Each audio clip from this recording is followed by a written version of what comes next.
Hello everyone, Rumi's Kitchen Channel লৈ আপোনালোক সকলোকে আকৌ এবাৰ স্বাগতম জনাইছো। আশা কৰো আপোনালোক সকলোৱে ভালে আছে আৰু ময়ো ভালে আছো। আজি মই আপোনালোকৰ ওচৰলৈ আকৌ এটা নতুন আৰু অলপ বেলেগ ধৰণৰ ৰেচিপি লৈ আহিছো। তেনেহলে ৰেচিপিটো বাৰু কি বলকচোন চাওঁ। আজি আসলতে মই পনীৰৰ ৰেচিপি বনাম আৰু পনীৰৰ ৰেচিপিটো অলপ বেলেগ ধৰণে বনাম ভেন্দিৰ লগত। তাৰ কাৰণে মই লৈছো এয়া দুটা ডাঙৰ ডাঙৰ পিয়াজ, দুটা বিলাহী, আদা ৰহুন আৰু তেজপাত, শুকান জলকীয়া আৰু কাজু বাদাম কেইটামান আৰু এয়া ভেন্দি কেইটামান এনেকে কাটি লৈছো। তেনেহলে বলকচোন বাৰু কেনেকেনো বনাও চাওঁ।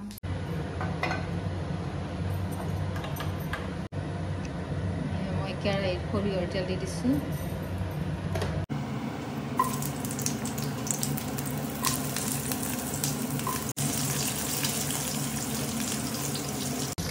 পিয়াজখিনি অলপ ভাজি লম। এতিয়া ইয়াতে আদা ৰহুন আৰু তেজপাত আৰু শুকান জলকীয়াখিনি দি লৈছো। এইখিনি অলপ ভাজি লম। এইখিনি খুব ধুনীয়াকৈ ভজা গৈছে আৰু এতিয়া ইয়াতে বিলাহীখিনি দি দিম।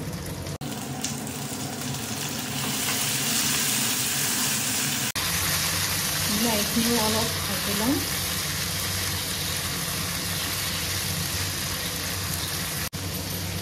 এতিয়া কাজু বাদাম কেইটাও দি দিছোঁ। এইখিনি অকণমান ভাজি ল'ম আৰু অকণমান বিলাহীখিনি অকণমান সিজিবলৈ দিম। বিলাহীখিনি সিজাৰ পিছত মই এতিয়া খুব ধুনীয়াকৈ এইখিনি উঠাই ল'ম। বিলাহীখিনিও সিজি গৈছে আৰু খুব ধুনীয়াকৈ ভজা গৈছে। এইখিনি এতিয়া মই ইয়াৰ পৰা উঠাই ল'ম।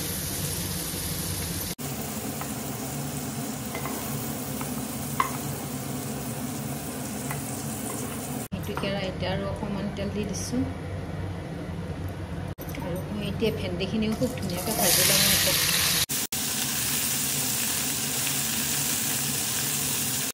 ভেন্দিখিনি মোৰ খুব ধুনীয়াকৈ ভজা হৈয়ে গ'ল আৰু ইয়াতে এতিয়া মই নিমখখিনিও দি দিম।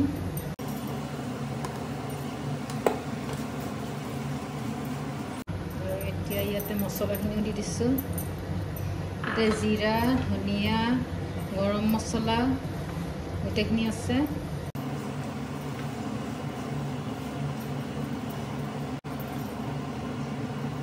আৰু এয়া গ্ৰাইণ্ড কৰি থৈ দিয়া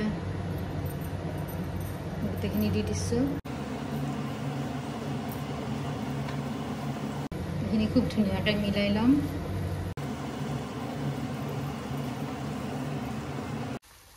মই মছলাৰ পানীখিনিও দি দিছোঁ ইয়াতে।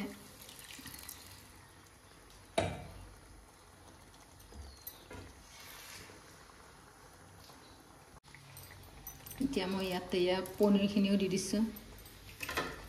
এতিয়া বেছি লৰাই নিদিওঁ আৰু ভেন্দিখিনি ভাঙি যাব নহ'লে।